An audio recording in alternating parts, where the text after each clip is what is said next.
Delapan orang meninggal dunia dalam musibah longsornya tambang di Kabupaten Cirebon, Jawa Barat. Hingga kini, lebih dari 10 petambang pun masih dicari. Jumlah korban belum bisa dipastikan oleh tim gabungan.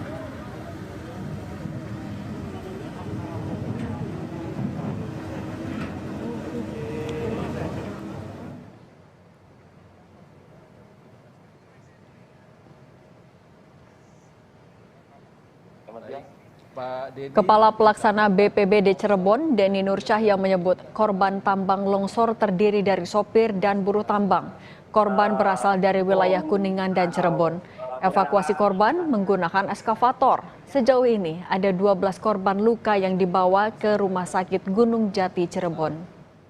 Longsor di Gunung Kuda ini bukan apakah ada jarak yang cukup jauh? Ini warga dari mana saja, Pak? Kebetulan itu supir yang pembeli, ada yang dari luar, ada yang dari Kuningan juga ada, dari wilayah Cirebon.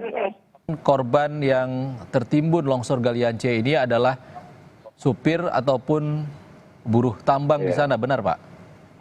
Betul, karena kan lagi melakukan penambangan, jadi ada pengisian dump truck ya.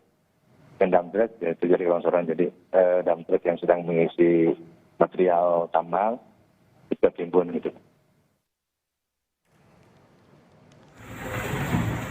Gubernur Jawa Barat Deddy Mulyadi melalui akun Instagramnya pernah mengunjungi penambangan galian C lokasi tambang longsor.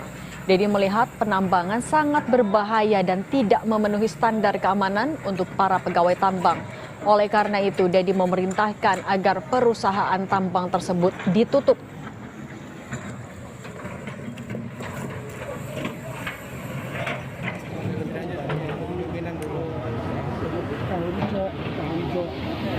Beberapa waktu yang lalu saat saya sebelum menjadi gubernur, saya pernah datang ke penambangan galian C Gunung Kuda, Desa Dukuh Puntang, Kabupaten Cirebon.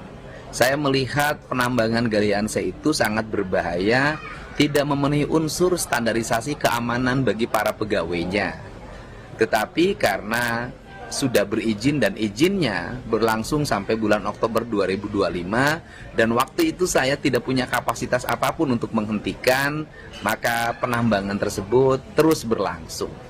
Dan saat ini saya mendapat kabar duka, lebih dari 10 orang dimungkinkan tertimbun dalam musibah longsornya tambang tersebut dan baru ditemukan 2 orang dan yang lainnya masih dalam pencarian.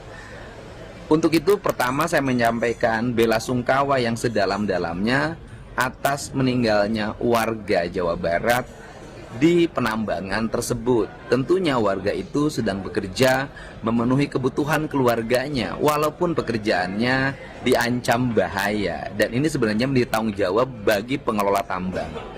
Dan semoga keluarganya diberikan ketabahan dan yang meninggal diterima iman Islamnya, diampuni segala dosanya dan ditempatkan di tempat yang mulia sisi Allah Subhanahu wa Ta'ala.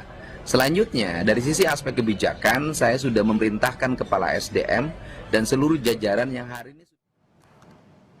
Kita pantau bagaimana perkembangan pencarian korban di lokasi galian C, Kecamatan Dukuh Puntang, Kabupaten Cirebon, Jawa Barat. Kita telah terhubung bersama dengan Pak Bambang Tirto Yuliono, Kadis SDM Provinsi Jawa Barat. Selamat sore, Pak Bambang.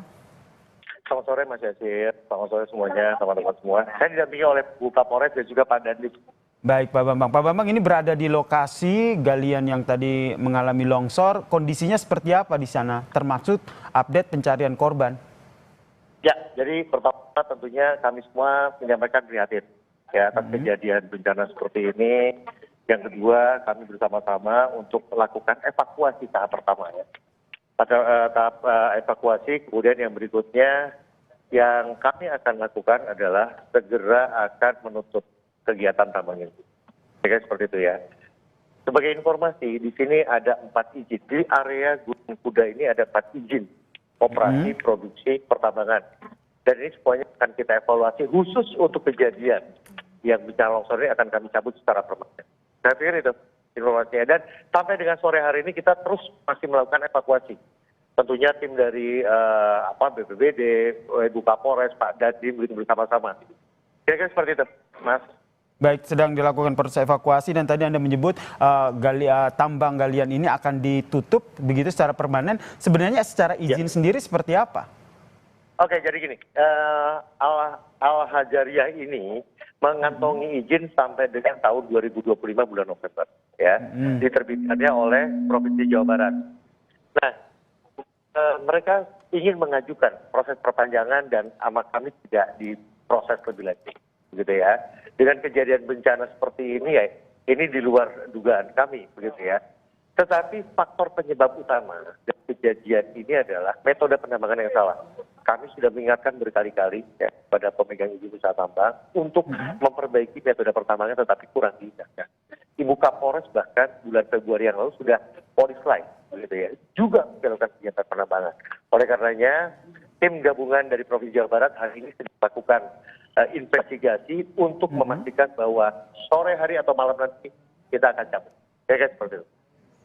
Baik, ini... Terima kasih, Mas. Pak Bambang, saya juga ingin memastikan terkait dengan jumlah korban tewas saat ini betul informasinya 8 orang tewas dan 10 lainnya masih dalam pencarian?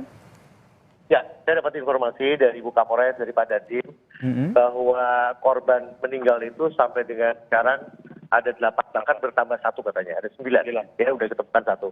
Nah kemudian ada 12 orang ya yang dirawat di rumah sakit, sebagian juga ada yang sudah pulang. Bahkan informasi dari posko pengaduan ada beberapa diperkirakan sekitar 10 orang lagi yang masih sedang kita lakukan evakuasi. Kira-kira seperti itu. Baik, 10 orang masih di dalam proses pencarian ya. Baik. Diperkirakan. Ya, kita berharap proses pencarian di sana berjalan dengan lancar ya Pak Bambang. Terima kasih Kadis SDM Provinsi Jawa Barat telah bergabung dan memberikan informasi terkait dengan tambang longsor yang mengakibatkan 8 orang tewas di daerah Jawa Barat. Usai